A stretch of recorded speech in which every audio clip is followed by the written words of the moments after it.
yan mga boss, mga mom and sir. So, as of now, March 16, nandito po tayo ngayon sa model ng house ng Pagsibol Village na kung saan ay soon to rise ito doon sa Bay Laguna.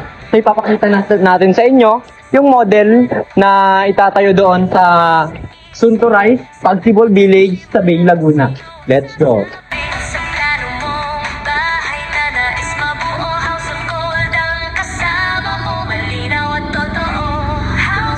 Welcome to Dove Lake Type House. House details: lot area 54 square meter, floor area 45.5 square meter, provision for 2 bedrooms, dining area, living area, kitchen area, 1 toilet and bath, and car garage. So this is the space of Dove Lake Type House, the car garage. And of course, nakasliding na ang bawat window ng Dove Lake Type House. Ito na nga ang viewing ng kanyang front. So nakasliding and fixed glass na ang kanyang window. Tara, pasukin natin ang first door. Let's go! Heavy duty steel door. This is the viewing of first floor. So we have here the dining area, living area, kitchen area with 1 toilet and bath. As you can see, we have here metal stairs with railing, and this is the viewing of dining area and living area around first floor.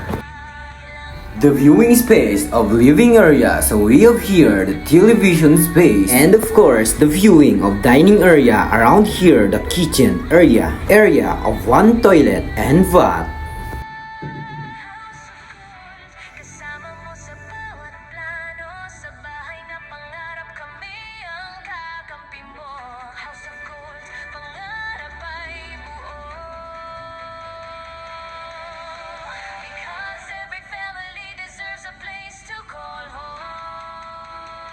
Let's move here in the second floor area. Let's go. So this is the metal stairs with railings. So let's go.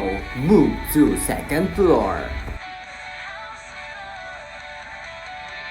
So as you can see here in the second floor, so we have here the 2 bedrooms. So this is the first room. So ayan, kung makikita natin dito na napakaganda at napakalawak pa ng space ng grid spacer. At talaga namang makakabuelo ka dito. At heto naman, ipapakita natin sa inyo ang pangalawang bedroom na pwedeng-pwede sa inyong mga anak at may space pa ito para sa kanilang computer. At kung mapapansin natin dito ang window na naka-sliding na ito. And syempre, so heto ang viewing ng pababa dito sa stairs. So meron sila ditong fixed glass na naka-install. Included proposed amenities of Dove Lake Type House, the main entrance and gate guard house, multi-purpose hall with aircon provisions, the chapel with aircon provisions, outdoor adult fitness zone, covered court, basketball court, expanded children's playground, and extended jog trails, many soccer field, and of course the dedicated water tank, ready-made garden,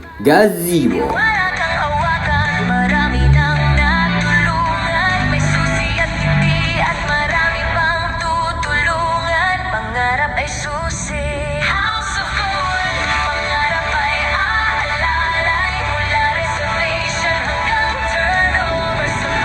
So what are you waiting for? To reserve has yours. Soon to rise the Pagsibol Village here in Bay Laguna.